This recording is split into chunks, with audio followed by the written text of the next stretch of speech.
Hi, my name is Katherine Pearson, and this is my presentation on career interests and professions.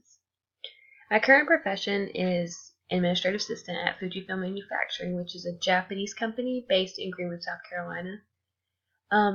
Previously, I've been an adjunct professor in the startup ELL program at Lander University, which is where I graduated, and I've been an independent online tutor, mostly to Chinese students. My long-term goal is to provide excellent ELL services to both children and adults in my community by establishing my own successful ELL center. My goals to get there are 1. Learn how to best teach ELLs, 2. Learn how to run a nonprofit organization, and 3. Fit a nonprofit to my community's needs. So first I've had to learn how to best teach ELLs. So my resources so far have been Purdue University. I had this idea before I enrolled in this program, and that's why I enrolled in this program, and I'm learning a lot. I also found the Teacher Education Journal of South Carolina, which speaks to the educational culture here in my state. It also gives me a chance to kind of interact with some of the other educators here and learn from them. I also found a journal called Classroom Discourse in the Purdue libraries, which was really fascinating because it covers all content areas, different little things in the classroom. One of the things that I was reading was about saving face in your classroom. So it gives you these little tips and tricks, but from a very academic and educated standpoint. I also found plenty of free blogs and articles that kind of give you newer methods people are trying, or kind of opens that discourse a little more freely between educators to kind of discuss what they've been doing in and out of their classrooms. The second is to learn how to run a nonprofit organization.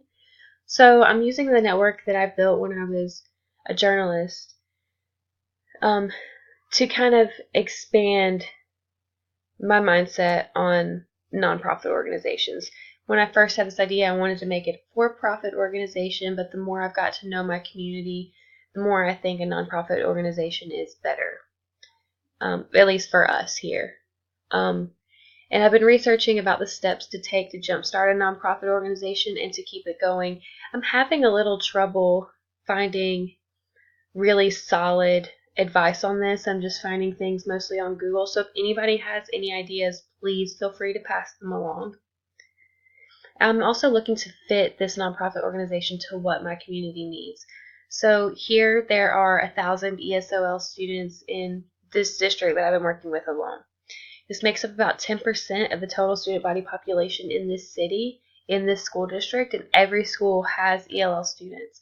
A lot of our ELL teachers end up jumping around schools because we have so few of them, but they do excellent work. And then 72% of the total student body population is considered to be in poverty, which if you look even further into the data, a lot of this is our ESOL student population. So that kind of let me know what my community needed from me, and that's what helped me decide to make this a nonprofit organization. So the kind of associations and organizations that I found that I liked the best were the National Association for the Education of Young Children. So this program is helping me learn, teaching children K through 12th grade. This specific organization focuses on early childhood education, which is something I think I will need if I'm opening up my program to all ages. And I would like for it to start with young children because they pick things up so quickly. It's really interesting to watch them pick up 2 languages at a time. I can't do it, and my kids can't do it, but I have watched many people in this community raise their children as bilingual, and I think it's just fascinating. But this just kind of gives a general early childhood education standpoint. And I also found the American Council on the Teaching of Foreign Languages. I'm still looking into this a little bit more because I think this is going to be a membership that's going to be tougher for me to get because I'm not currently a teacher. But it was really fascinating because they're interested in encouraging learning and teaching of all languages at all levels of instruction. And ultimately, that's where I would like to see my ELL center end up. I would like for native English speakers to be able to come in and learn another language. But I think it's going to take some time. The career opportunities I found were ESL tutoring in my community, which I've done. There's adult ESL volunteer work at local churches and the public library. And there's some nonprofit organizations that work with people in poverty, but not so much as ELLs. But either way, that kind of gets your foot in the door. And some of the skills that I found I'm going to need are teaching, grant writing, networking, community outreach, and volunteering. Any and all advice is welcome. Thank you so much for listening. Have a good day.